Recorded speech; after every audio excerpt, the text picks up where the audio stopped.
بسم اللہ الرحمن الرحیم۔ قوم لوط جنہوں نے دنیا میں سب سے پہلے ہم جنس پرستی کی ابتدا کی۔ قوم لوط کی طرف شیطان نے کس عورت کو بھیجا تھا اور اس عورت نے ایسا کیا کیا تھا جس سے قوم لوط کی عورتیں بھی ہم جنس پرستی میں مبتلا ہو گئی تھی؟ لاکیس کیا تھی اور اس نے قوم لوط کی عورتوں کو کیا سکھایا تھا؟ ناظرین، شیطان اللہ تعالیٰ کا نافرمان اور نسل انسانی کا سب سے بڑا دشمن ہے، جو لوگوں کو دھوکے، گناہوں اور فریب میں مبتلا رکھتا ہے، انہیں ورگلاتا ہے، انہیں جھوٹ سکھاتا ہے۔ قرآن حدیث سے ہمیں پتہ چلتا ہے کہ شیطان اکیلا نہیں بلکہ شیطان کی ایک پوری نسل ہے اور اس کی بے شمار اولادیں ہیں۔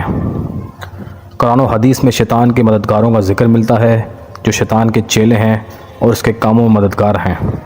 بیان کیا جاتا ہے شیطان کی کئی اولادیں ہیں جن میں ولیان جو نمازوں میں وسوسے ڈالتا ہے، مسدود جھوٹ پھیلاتا ہے، واسم گھروں میں نفاق ڈالتا ہے، اور مرا جو گانے بجانے کا گناہ عام کرتا ہے۔ دوستو، شیطان کی اولادوں میں ایک ذکر لاکیس کا بھی ہے جو شیطان کی بیٹی ہے، جسے ابلیس نے خاص کام پر مقرر کرتے ہوئے قوم لوط کی طرف بھیجا تھا۔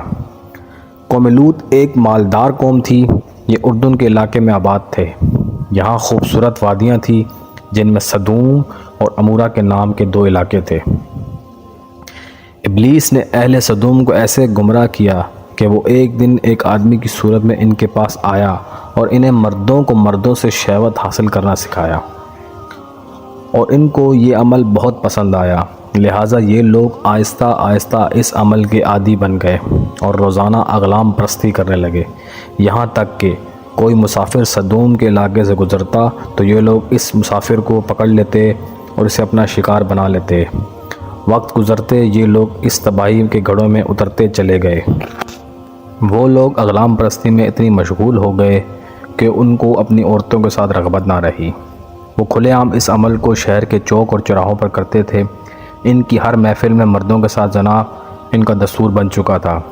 اللہ تعالیٰ نے ان کی طرف اپنے بندے اور نبی حضرت لوط علیہ السلام کو بھیجا، جنہوں نے اہل سدوم کو اس گندے عمل سے توبہ کرنے کو کہا اور کہا، تم وہ بے حیائی کرتے ہو جو اس سے پہلے اس روئے زمین پر کسی نے نہیں کی۔ تم مردوں سے اپنی شہوت پوری کرتے ہو اور اپنی عورتوں کو چھوڑ دیتے ہو۔ تم لوگ انتہائی گمراہ اور بدبخت لوگ ہو۔ دوستو، حضرت لوط علیہ السلام کی نصیحت کے باوجود وہ لوگ باز نہ آئے، الٹا وہ حضرت لوط علیہ السلام کے خلاف ہو گئے اور کہنے لگے، اگر تم اتنے نیک اور پاک ہو تو اس بستی سے نکل جاؤ۔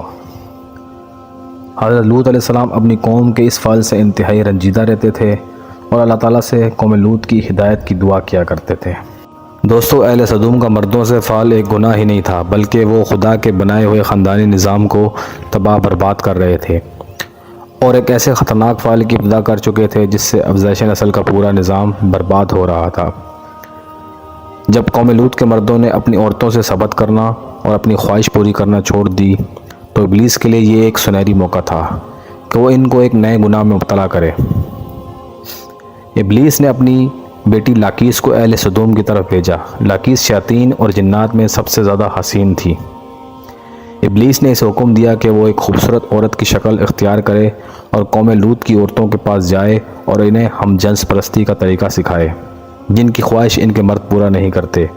لہٰذا لاکیس ایک خوبصورت عورت کی شکل میں آئی اور ان سے کہنے لگی کہ میں برباد ہو گئی، میرا شوہر مجھے چھوڑ کر ایک مرد کے ساتھ بدفعلی کرتا ہے۔ یہ سن کر قوم لوط کی دوسری عورتیں واویلا کرنے لگی اور اپنے شوہروں کو برا بھلا کہنے لگی۔ پھر لاکیس نے کہا، ہم بھی اپنے مردوں سے بے نیاز ہو جائیں گی اور ان کی طرف توجہ نہ دیں گی۔ اب ہمیں مردوں کی ضرورت نہیں، ہم اپنی خواہشات آپس میں ہی پورا کریں گی۔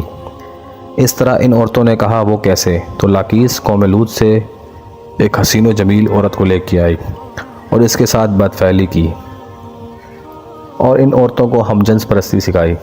اس عورت کو یہ شیطانی طریقہ بہت پسند آیا تو وہ عورت اپنے قبیلے کی دوسری عورتوں کے پاس گئی اور انہیں بھی اس قبیح فعل کی طرف راغب کیا، اور اسی طرح قوم لوط کی تمام عورتوں میں ہم جنس پرستی کا آغاز ہوا۔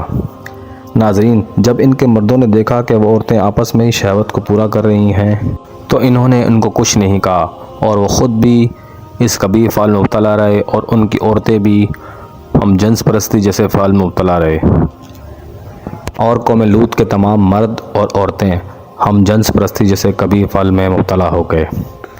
جب قوم لوط کے گناہ حد سے تجاوز کر گئے تو اللہ تعالیٰ نے ان پر پتھروں اور آگ کے شعلوں کی بارش کر دی۔ سدوم اور عمورہ کی 6 بستیاں بالکل تباہ و برباد ہو گئی اور اس میں بسنے والے تمام لوگ جل کر راکھ بن گئے۔ ان علاقوں میں ہونے والی ہم جنس پرستی کا ذکر توریت اور انجیل میں بھی ملتا ہے، جہاں ان علاقوں کو سن سٹی بھی کہا جاتا تھا، اور قدیم یونانی کتابوں میں اس گناہگار شہر کا ذکر ملتا ہے۔